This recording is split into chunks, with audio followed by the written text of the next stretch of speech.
안녕하십니까, J특공대 김용진 팀장입니다.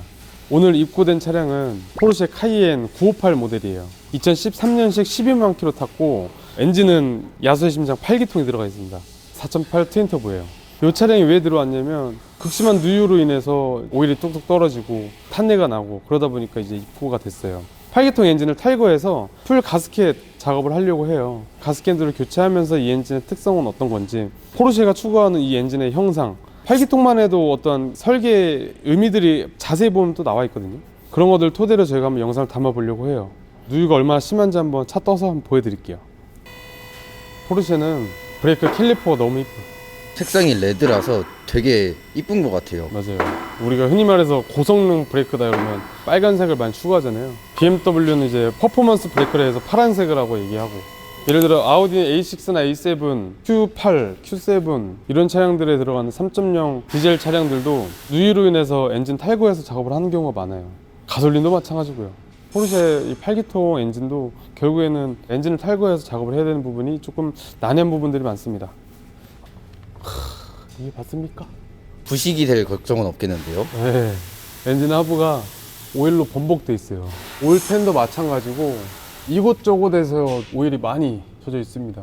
보면은 벤츠나 BMW, 아우디도 마찬가지고 사륜 시스템에 대해서 조금 차이가 있다라는 게 보여질 거예요. 카이엔의 사륜 시스템은 엔진에서 미션 거쳐서 나온 동력이 추진축을 통해서 뒷바퀴 전달해주고 TC를 거쳐서 프로펠 샤프트 거쳐서 앞 디퍼런셜로 이송이 됩니다. 이거 누구나 아는 사륜의 시스템이에요.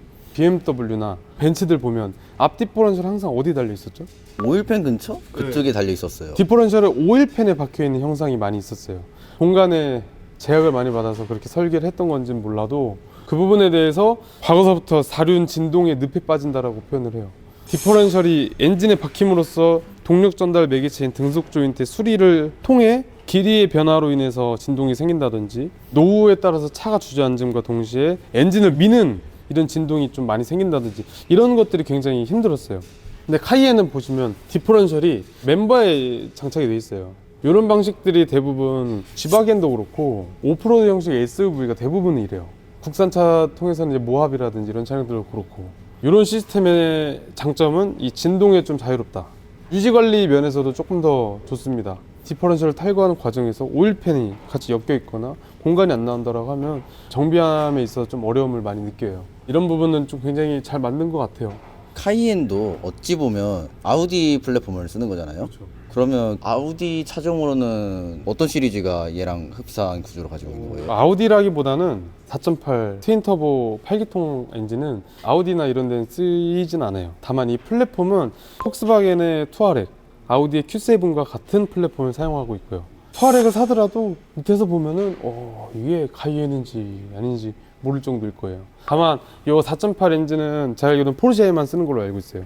아, 어찌 보면 독자 엔진인 거네요. 맞아요. 박사 엔진처럼. 맞아요. 옆에 보이는 이 파나메라도 같은 엔진 형식이지만 과격기가 안 달린 4.8 자연흡기 차량이에요. 어마무시하죠.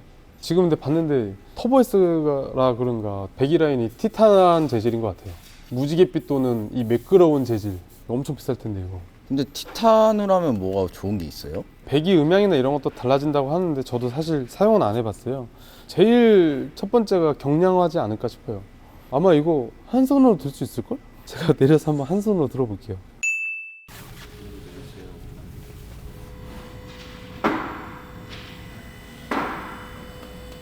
엔진이 되게 크고 우람해요. 8기통 엔진 중에서. 저도 이렇게 큰 줄 몰랐어요, 내려보니까. 심지어 키가 되게 커요. 네. 이전에 12기통도 마찬가지고 그거에 비해서 얘네들은 좀 빵이 큰 것 같아요. 빵이 내려서 보니까 더 처참하네요. V블록 내에도 이렇게 냉각수가 샜었던 흔적들이 이제 속속이 보여지고 있고요. 제일 많이 샜던 부위가 뱅크2의 전면부랑 측면부예요. 이게 좀 밀집되어 있는 라인인 것 같은데, 프론트 케이스랑 헤드커버랑 전면에 정크랭크랑 오일 쿨러, 오일 팬 이 부분까지 작업을 좀 진행을 해야 될 것 같고, 이거 엔진 마운터 가려면 이럴 때밖에 못 갈겠는데 이거 구조상 말이 안 돼요 이거. 심지어 포르쉐라 비쌀 거 아니에요. 근데 생각보다 벤츠가 더 비쌉니다. 과거에 BMW가 화재로 인해서 연기라든지 이런 차량 전소에 관해서 이번엔 또 배터리 관련해서도 이슈들이 많았잖아요. 그래서 내연기관 타시는 분들도 예민하셔요. 차에서 탄내라든지 연기가 난다는 게 굉장히 불안하고 이걸 타도 되나 걱정을 많이 하시면서 오시거든요. 누유를 방치하게 됐을 때 문제가 그런 문제들이 있어요. 헤드커버 상단부랑 진공 펌프에서 샜던 흔적들인데 뜨거운 촉매까지 오일이 탔죠. 이런 부위들에서 연기가 지속적으로 난다라고 하면 차주 입장에서는 불안함을 받을 수밖에 없는 그런 구조죠. 그래서 누유는 최대한 방치를 하시면 안 돼요. 아무도 팀장님께서 하신 말씀 있었잖아요. 엔진 내리기 전에 배기가 굉장히 가볍다고. 아, 배기요? 내릴 때 그냥 숭덩 나왔어, 숭덩. 웬만해서는 혼자서 못 들거든요. 혼자 들어요, 이렇게. 저 엄청 가벼워. 아크라포빅에서 나온 배기더라고요. 근데 이게 순정으로 달리는지는 모르겠어요. F10 M5 티탄 배기 들어간 애들이 있는데 부품값이 엄청 비싸대요. 뒷방 사고 나면 1000만원 뻥. 전 영상에서 말씀드렸다시피 벨트의 중요성을 저희가 한번 찍었었잖아요. 4008 같은 애들은 원벨트로 엄청 길게 이어져 있어요. 이거를 하루에 5번 10번 작업하는 사람들도 아마 한 이틀 있다가 작업하면 또 까먹을 거예요. 그래서 포르쉐가 무엇을 알려주냐, 이게 뭘까요? 아, 벨트 도면을 이렇게 보여주는 거예요? 네. 왜냐면 작업자가 하다가 계속 헷갈리고 그러니까 포르쉐에서는 이거를 벨트에 도면을 이렇게 붙여놨어요. 야, 여기 한번 들어가 봐. 안녕. 아늑하신가요? 아유, 내가 팔기통이 된 느낌인데요?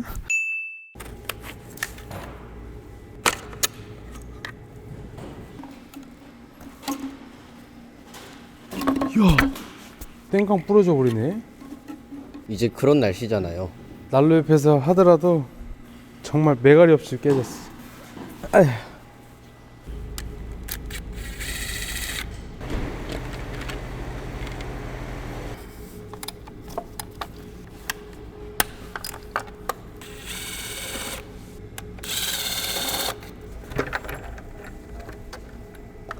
이 엔진도 흡입 밸브의 카본 누적은 피할 수 없나 봐요. 상당량 많습니다. 무슨 거미 아니지, 지네처럼 생겼죠, 레일이. 저는 그거 같이 생기기도 했어요. 갈비뼈? 그럴 수도 있어요. 다행히도 이 안쪽 V블럭 상태는 괜찮습니다. 과거에 조금 흐른 자국이나 이런 건 있는데 한번 수리를 하셨던 건지 지금 물파이프 이쪽에서 조금 누수가 보여지긴 하거든요. 요 흔적 같아요.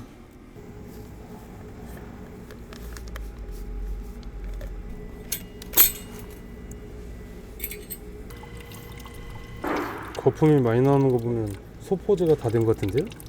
냉각수 교체가 절실했습니다. 왜 이렇게 나오냐 근데 진짜? 개거품 물듯이 이렇게 나와요 진짜? 뭐야 이거? 에헤이, 한번 작업했네. 어쩐지 V블록 내에는 깨끗하더라고요. 이게 뭐예요? 지금 실리콘 다 발라놓고 또 새니까.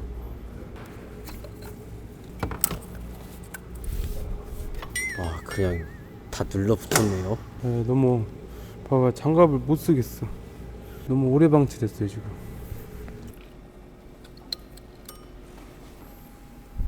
들어갔다가 나오질 않네.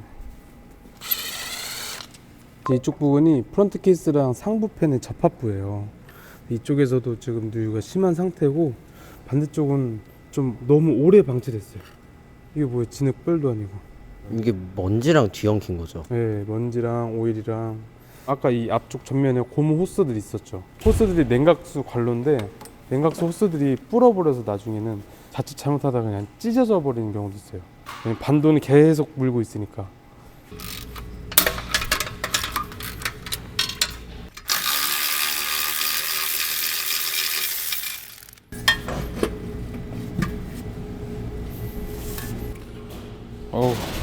촉매 깨지거나 이런 거 없습니다. 엄청 길죠. 1차 촉매, 2차 촉매.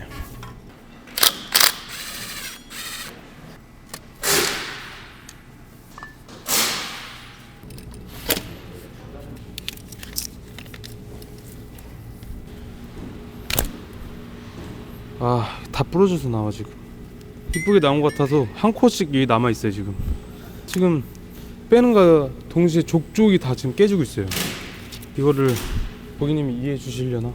그래서 정비사들이 겨울을 되게 싫어하나요? 맞아요. 왜냐면 작업의 완성도가 떨어져요. 정비빨이라는 게 가스켓도 쫀쫀해서 쫙 달라붙고 토크도 잘 먹고 그러면은 기분이 좋거든요. 날 풀리고 이러면은 가스켓도 말랑말랑 하니까 이 토크를 넣었을 때 쪼쫀하게 잘 들어가요. 겨울철에는 그게 조금 힘들어요. 특히 오링 같은 거.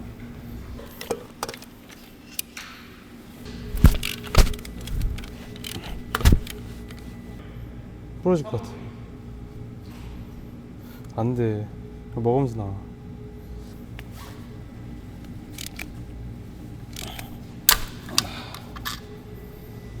마그네슘이 특히 미션하고 엔진 접합 볼트들이 이렇게 잘 부러져요. 이거는 쇠 볼트로 바꿔줘야 될 것 같아요.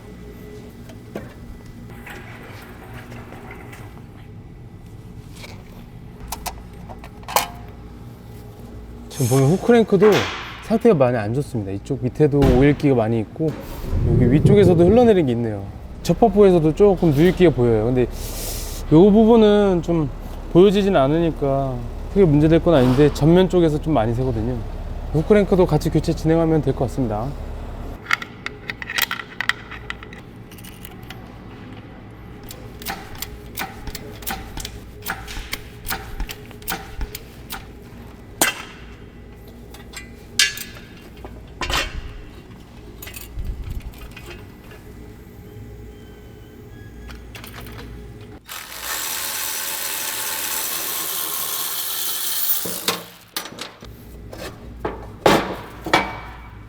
지금 터보 차저에 유격을 확인해 봤는데 좌우측 모두 다 유격이 아예 없습니다.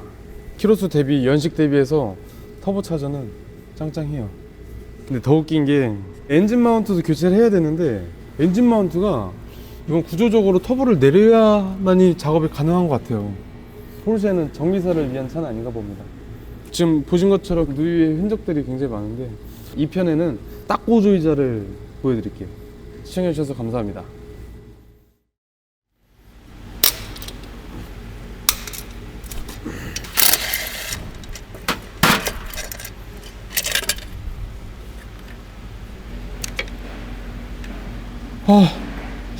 다 깨지네 아주 그냥. 이것도 얼마일란가 걱정입니다 진짜. 이런 냉각수 라인의 호스들도 거의 평평해질 정도로 아따 이거 돌이다 돌. 오링이 완전히 눌렸잖아요. 실제로 만져보면 엄청 딱딱해요. 냉각수 안 센 게 다행이네. 이렇게 만져보니까 아직 고무의 성질이 100% 잃지는 않았지만 상당량 변형이 많이 와 있어요. 이런 거 당연히 교체해야겠죠. 수두룩 할 겁니다. 이렇게 된 게. 이런 건 포르쉐라도 저렴하겠죠? 모르겠어요. 오링 비싼 것도 5, 6만 원 하는 것도 많아요. 새로운 사실을 알았습니다. 하이엔 엔진 마운트는 한국에서 만들어요. 메이드 인 코리아. 거의 이거 국뽕이 차오르는데요 지금. 엔진 마운트 오래는 됐어도 안 터지고 잘 버텼잖아요. 주저앉기는 다 주저앉았네. 아 근데 솔직히 BMW 같았으면 이미 터지고도 남지 않았을까요? 네 맞아요.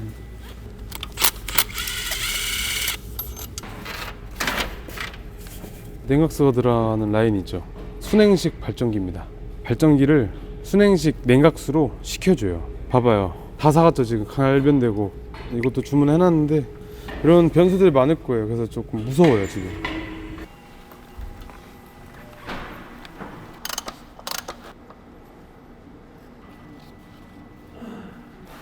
또 오일 필터에는 또 특이점이 있거나 그러진 않네요. 오일 상태가 썩 좋은 편은 또 아니에요. 오일팬을 따보면 알겠죠? 내부에 슬러지가 얼마나 있는지.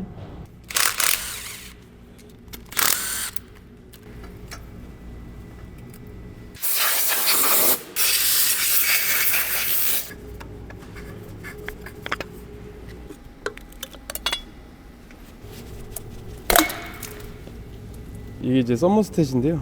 열려서 고착된 경우도 많아요. 근데 드럽게 안 빠지네 진짜.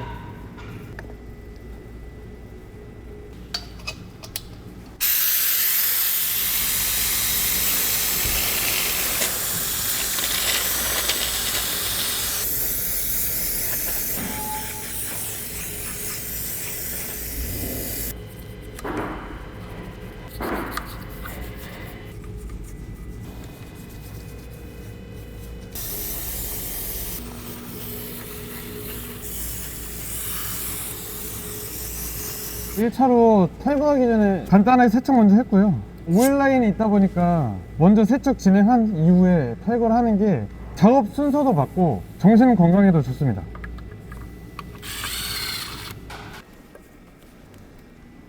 이거 보이세요? 제가 약품 뿌려서 떨어진 게 아니고 오래되면 이런 식으로 너덜너덜거려요. 이런 것들이 누유의 주범이 될 수도 있어요.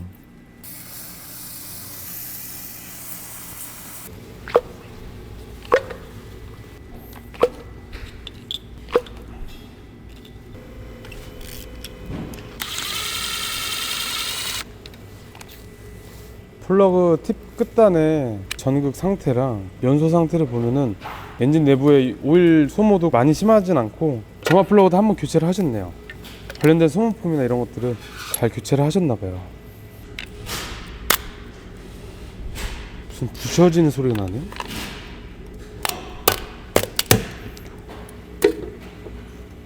우와, 이거 보여요? 바삭바삭하네.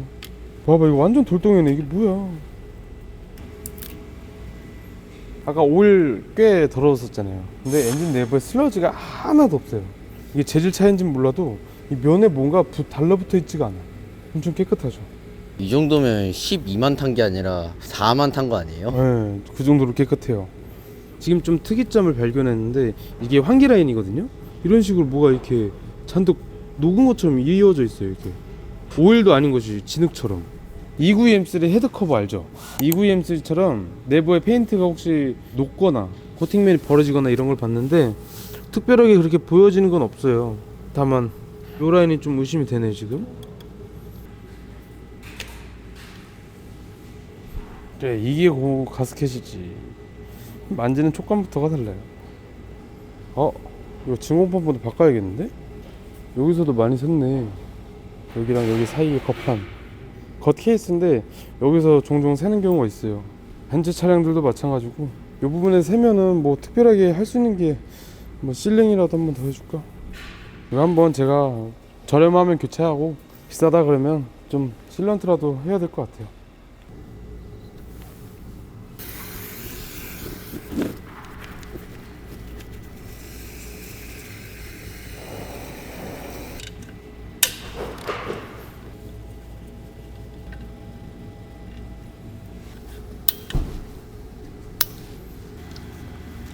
오씨, 하나 풀려있어.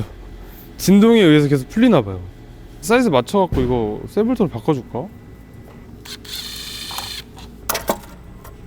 한 체인으로 해서 뱅크 1, 뱅크 2를 연결해주는 긴 체인을 갖고 있어요.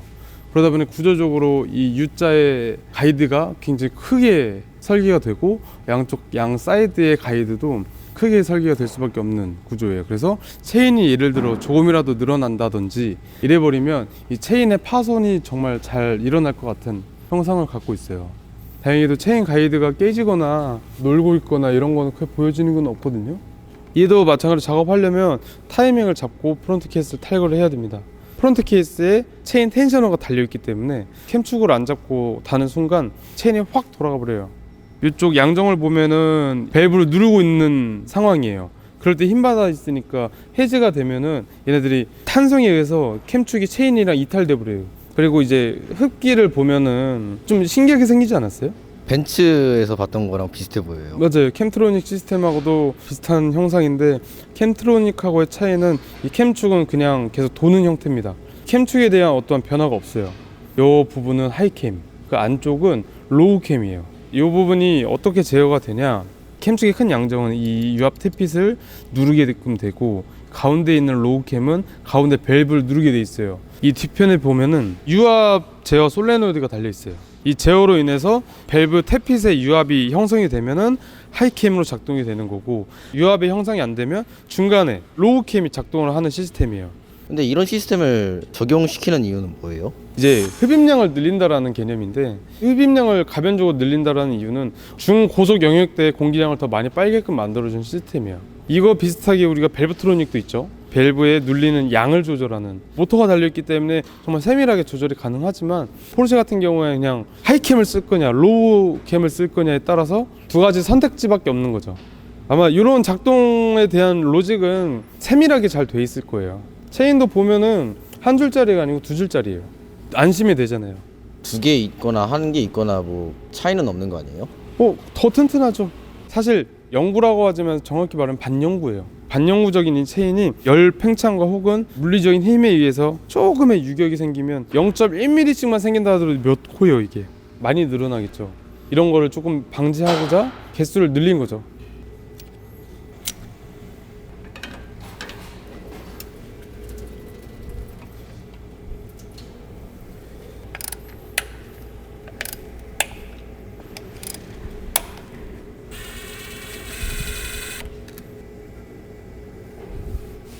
제일 하단에 오일팬인데 슬러지가 꽤 있네요. 오일 관리가 마냥 좋게 관리가 됐던 건 아닌 것 같아요. 오일이 순환이 됨과 동시에 고여져 있는 부분들이 간혹가다 있는데 하단 오일팬이 이미 항상 다 잠겨 있을 텐데요. 이게 가솔린 슬러지랑 디젤 슬러지랑 형상이 좀 달라요? 그렇죠. 디젤은 연료의 특성 때문에 지저분한 블로바이 가스가 자꾸 오일에 함유되는 거거든요. 그러다 보니까 진득한 카본이 생겨요. 가솔린들은 카본이라고 칭하겠지만 당연히 디젤에 비해서는 그래도 훨씬 덜한 편입니다. 550D 기억나죠?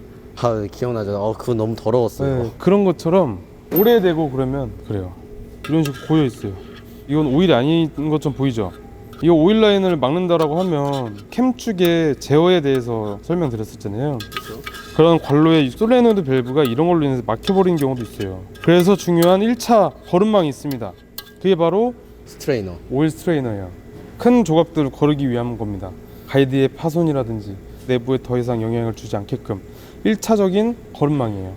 이게 만약에 찢어졌다든지 여기가 오히려 반대로 막혔다든지 이런 오일 순환이 더 안 되겠죠? 오일 압력 경고등이 뜰 거고 그럴 때 이미 늦었을 수도 있어요. 상부팬 제일 후단부 미션 접합 부인 부분은 볼트를 빼는데 볼트에 오일이 딸려 나왔어요. 이 딸려 나왔다라는 건 우리가 항상 세고 있었다. 세고 있었다.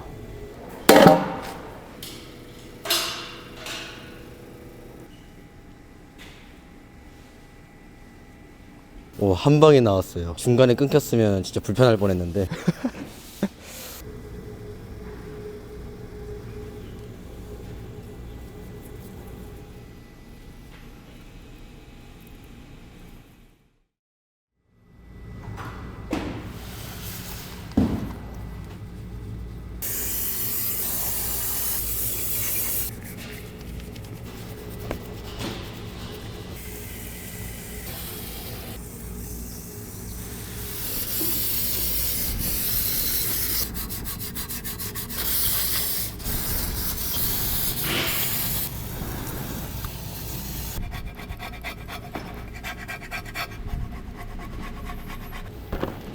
가스켓 하나를 이렇게 포장함으로써 배송간의 문제를 최소화하기 위해 만든 이런 깊은 뜻이 있습니다.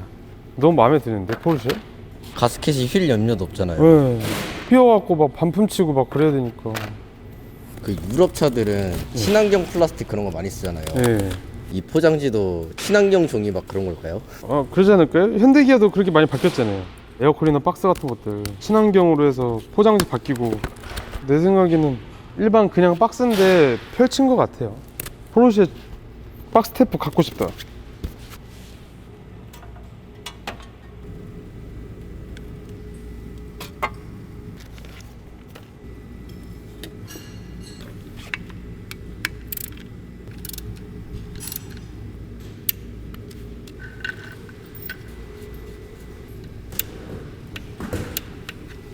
그 카이엔이 진짜 포르쉐 혁명적인 그런 차인 거 아세요? 우리가 포르쉐 하면 사실 떠오르는 게 두 개밖에 없어요. 911과 박스터. 걔네들을 있게 만들어준 애가 이 카이엔입니다. 카이엔 1세대는 2002년도에 출시를 했어요. 8, 90년도에 911 모델이 공랭식에서 순행식으로 바뀌어버립니다. 그 과정에서 많은 팬들이 떨어져 나갔어요. 왜 전통을 이어가지 않냐? 그때 적자 경영의 포르쉐가 힘들어했어요. 죽기 살기로 해서 만든 게 카이엔입니다. 근데 포르쉐에서 만든 첫 SUV가 출시하자마자 첫 해에 55,000대가 팔렸어요. 되게 많이 팔렸네요. 첫 출시치고는. 카이엔이 처음 나왔을 때는 정말 못생겼어요. 사실 초기에 나왔던 모델은 3.2 가솔린 모델이 장착이 돼 있었는데 1세대도 1.5세대가 되고 이전엔 4.6리터로 알고 있어요. 4.8로 배기량 업도 하고 V8 가솔린을 이용해서 수많은 모델들이 생겼죠. 그런 판매 수익으로 718과 911을 여태까지 만들 수 있게 만든 장본인이라고 할 수 있어요. 그렇게 돼서 우리가 또 소형 SUV가 나왔죠. 마칸도 출시되고 이제 세단용에서 파나메라도 출시되고, 많은 분들이 포르쉐 하면 미드십 엔진이다, 미드십 차다 하지만 사실 이 포르쉐를 여태까지 있게 만들어준 건 이 카이엔입니다. 이 모델 2세대는 지금 옆에 이것도 있잖아요. 카이엔 3.0 디젤입니다. 이 차량부터가 이제 대대적인 포르쉐에서 이 카이엔이 주목받게 된 시점이었을 거예요. 이때 2세대가 굉장히 많이 팔렸다고 들었어요. 맞아요. 그 중에서 가솔린 모델들도 많이 팔렸지만 3.0 디젤 모델들이 굉장히 많이 팔렸습니다. 그런 말도 있었어요. 폭스바겐과 아우디와 포르쉐가 영업이익을 봤을 때는 판매 대수는 폭스바겐이 한 300 몇만 대를 판매했대요. 그리고 아우디는 한 100 몇만 대 이렇게 판매를 했겠죠. 근데 포르쉐는 25만 대 정도를 판매했대요. 근데 영업이익은 똑같아요. 폭스바겐 그룹 내에 있어도 포르쉐는 지 역할 잘하면서 존재감을 확실히 뽐내고 있다, 이런 거죠. 근데 왜 누유를 이렇게 심하게 만들어서.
이것도 진공 펌프도 이렇게 돌다 보니까 여기가 마모가 일어나는 거 보이죠? 여기도 마찬가지고. 운행상에 문제 있었던 건 아니니까.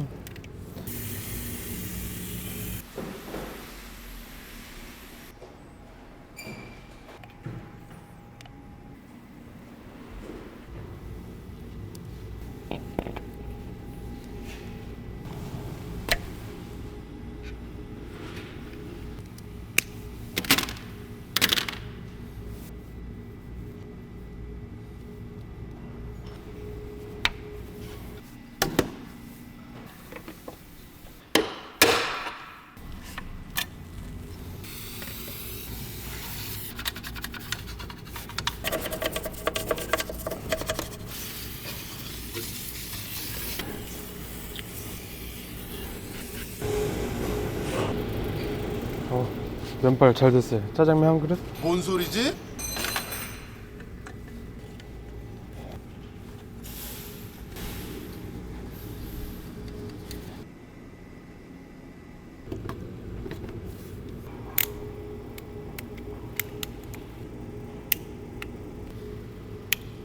엔진 마운트도 상당량 많이 눌려 있습니다. 댓글 보니까 평화산업에서 만들었다 얘기를 하더라고요. 라벨 보니까 메이드 인 사우스 코리아라고 써져 있어요. 근데 마운트가 좀 이렇게 갸우뚱했다고 해야 되나? 이렇게 기울어져 있는데 요거는 엔진 브라켓과 멤버의 형상에 따라 좀 달라져요. 좌우측이 그래서 구분이 돼 있습니다. 이런 식으로 장착이 돼요. 수평하고 수평이 아니냐에 따라서 지대한 영향을 주거나 그러진 않아요? 그 각도로 인해서 변화가 크게 주거나 이러진 않을 거예요. 다만 엔진에 누워져 있는 각도에 따라서 변화가 커질 수는 있어요. 마치 BMW의 실키6나 4기통처럼 하중 자체가 눌리는 게 조수석이 더 많다 보니까 조수석이 빨리 눌리는 경향이 있고, 조수석으로 기울어져 있다 보니까 G바디 같은 경우에는 엔진 마운트가 떠요.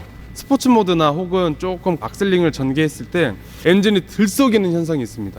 그게 벤츠들도 심하고요. 그래서 그런 엔진의 각도에 의해서 변화가 되는 이 엔진 마운트의 좌우의 편차는 좀 있을 수는 있어도, 지금 이 엔진 같은 경우에는 좌우가 완벽하게 대칭이잖아요. 이런 대칭 상황에서는 이 좌우가 당연히 같이 눌릴 수밖에 없어요. 그래서 엔진 각도에 따라서 엔진 마운트의 내구성 차이가 좌우가 분명히 있습니다. V형 같은 경우에는 대부분 다 가운데 딱 잘라서 완벽한 대칭이잖아요. 그런 부분들은 엔진 마운트의 노후가 빨리 온다라기보단 무거워서 많이 주저앉는 좌우가, 차주님들이 아침에 시동 거실 때 알아요. 들쳐진다라는 거는 엔진이 매달려 있을 때 얘는 멤버가 있잖아요. 이렇게 들쳐진다는 거거든요. 이렇게 엔진 마운트의 갭이 많이 차이가 나면은 달랑달랑거립니다. 그럼 이 들쳐졌을 때 타격음이 나요. 그러니까 BMW들은 시동 걸 때 더럭 이런 소리가 납니다. 그렇게 난 차량들은 엔진 마운트가 죽었다고 보면 돼요. 주행할 때만 무게에 영향을 받는 게 아니라 장착되는 시점부터 이제 무게에 영향을 받는 거잖아요. 그러면 이 교체 주기를 키로수보다는 연수로 정해야 될 것 같은데. 연수로가 맞아요. 키로수는 안 타더라도 힘을 계속 받다 보니까 세월에 의해서 내려가요, 고무가. 제가 경험상 우러러 봤을 때 4, 5년 정도 돼요. 그보다 더 빠른 경우도 많습니다. 엔진 마운트는 미세한 진동이 올라왔을 때는 크게 체감은 못하는데 엔진의 진동이 너무 많을 때, 혹은 이거 못할 정도인데 이 정도까지 된다라고 하면 그때 교체하시면 기대 이상의 이 체감을 느끼실 겁니다. 잘 나왔다.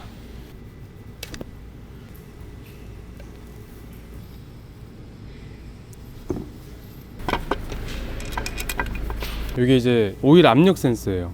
오일 압력 스위치라고도 하고, 오일 압력 스위치도 굉장히 잘 나간다고 합니다. 근데 지금 뭐 경고등상 특이사항도 없었고 오링만 교체해서 끼면 될 것 같아요. 오링도 중요한 게, 오링에서 누설이 생기면 압력을 제대로 검출을 못 하겠죠.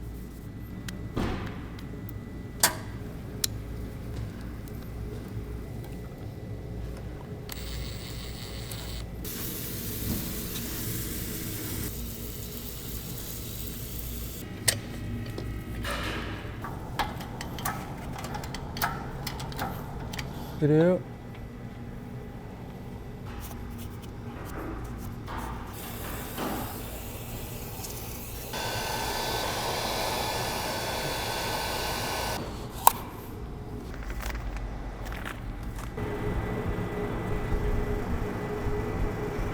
실이 이분하게 익었나요? 너무 이분하게 익었습니다. 합격입니다. 이제 기존 거에는 실리콘이 발려져 있지는 않았는데 바름으로써 조금 더 완벽해지지 않을까 싶어요. 미세한 틈 하나 때문에 누유가 시작되는 거니까요.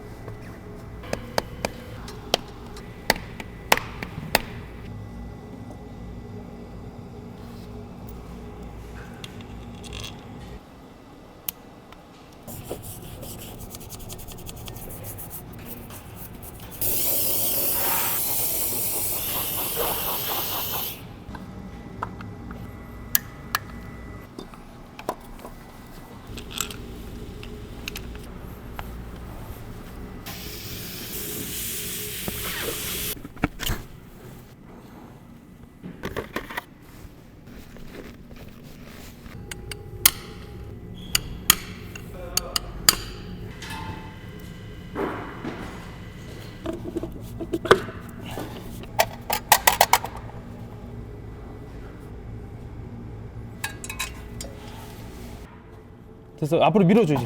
됐다. 들어갔다. 와, 뭐야 이게.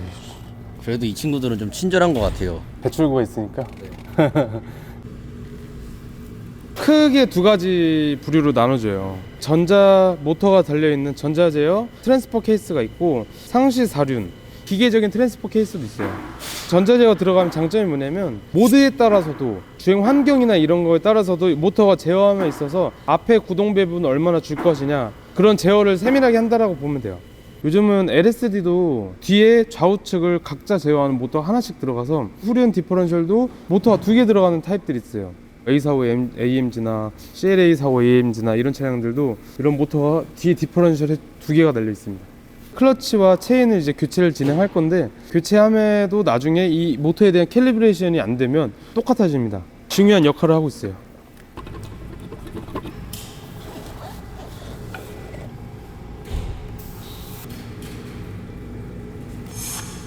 이게 다시 시작거려. 우왔다.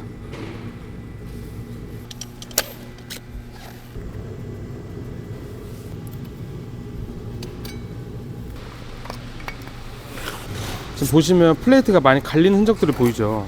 오일을 쇳거라고 묻은 게 아니고 갈린 흔적들이 많아요. 얘는 심지어 원형의 줄 기스가 이렇게 생겨 있습니다. 증상이 굉장히 심했거든요. 근데 이렇게 슬립이 나는 이유가 있어요, 따로? 이런 증상들은 대부분 다 오일로부터 시작이 돼요. 순서가 이겁니다. 오일 관리가 안 돼서 마찰력을 잃고 오일의 윤활성이 부족하다 보니까 플레이트가 한 장 한 장씩 해서 0.1mm만 달아도 총 7장이 들어가잖아요. 그러면 0.7mm가 깎이는 거예요. 그만큼의 갭 차이를 이 모터가 제어를 하고 제어 범위를 넘어선 이후에는 깎인 만큼 증상이 나타나는 거죠. 그래서 한번 이걸 측정을 해볼게요. 얼마나 갈렸는지. 20.2mm 정도 나오죠. 20.23mm, 20.44mm 나옵니다. 0.2mm가 준 거예요. 0.2mm가 줄었다는 건 조금씩 전반적으로 깎였다.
이게 그때 부러졌었던 그 부품입니다.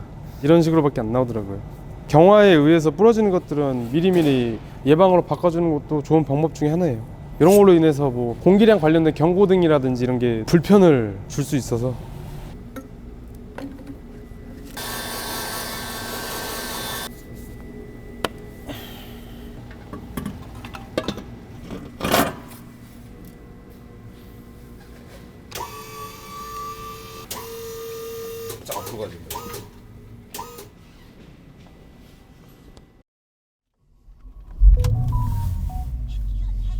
우여곡절이 좀 많았는데 다행히도 잘 끝났습니다.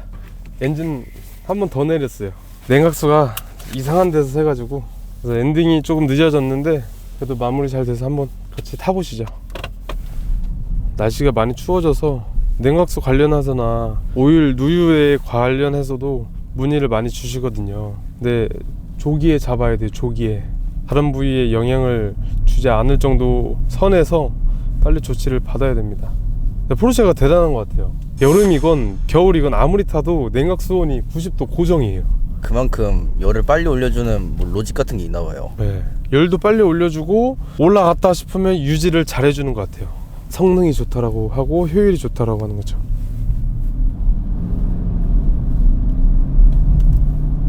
오, 이게 또 BMW나 벤츠랑은 또 다른 느낌이에요. SV의 팔기통 부드럽습니다. 굉장히.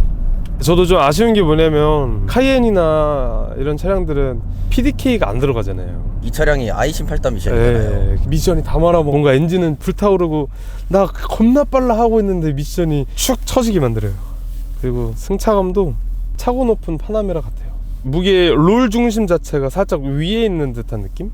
우리가 배를 타면은 배는 무게 중심이 아래에 있기 때문에 선회를 할 때 이렇게 넘어가잖아요. 차라는 거는 무게 중심이 롤 센터가 상당히 윗부분에 있기 때문에 코너를 돌면 바깥쪽으로 나갑니다. 그러다 보니까 롤 센터가 굉장히 중요하거든요. 그래서 선회 시에 해도성이 좋다라는 게, 무게가 저 밑에 깔려있는 스포츠카들 바닥을 기어간다고 하잖아요. 이런 차량들이 코너링에선 제일 좋습니다. 아따, 확실히 승차감이 좀 하드한 반면에 고속 안정성은 좋은 것 같아요. 그래서 이렇게 누유 작업하고 관련된 자질구리한 것들을 수리를 많이 했는데요. 이 차량은 그래도 운이 좀 많이 좋은 케이스예요. 엔진에 내부 스크래치가 없어서 정비에 가치가 있었던 차량인데 꼭 엔진을 내려야 된다고 하면 내부 스크래치가 있는지 확인을 꼭 해봐야 됩니다. 비슷한 차량이었는데 이제 4.8 터보 차량이었는데 내부 스크래치가 있어갖고 차량 수리를 좀 진행이 힘든 경우도 있었어요. 최근에. 아무래도 마실용으로 타시는 건 아니잖아요. 그러다 보니까 오일 관리나 혹은 메인터넌스 관리도 잘 해주시면 좋을 것 같고, 기타 소모품들도 관리를 잘 해주신다고 하면 천년만년은 아니지만 그래도 문제없이 타실 겁니다. 영상이 3편까지 이어져 갔는데 3편까지 시청해 주셔서 너무 감사드리고 추후에 또 제가 한번 모습을 보여드리겠습니다. 감사합니다.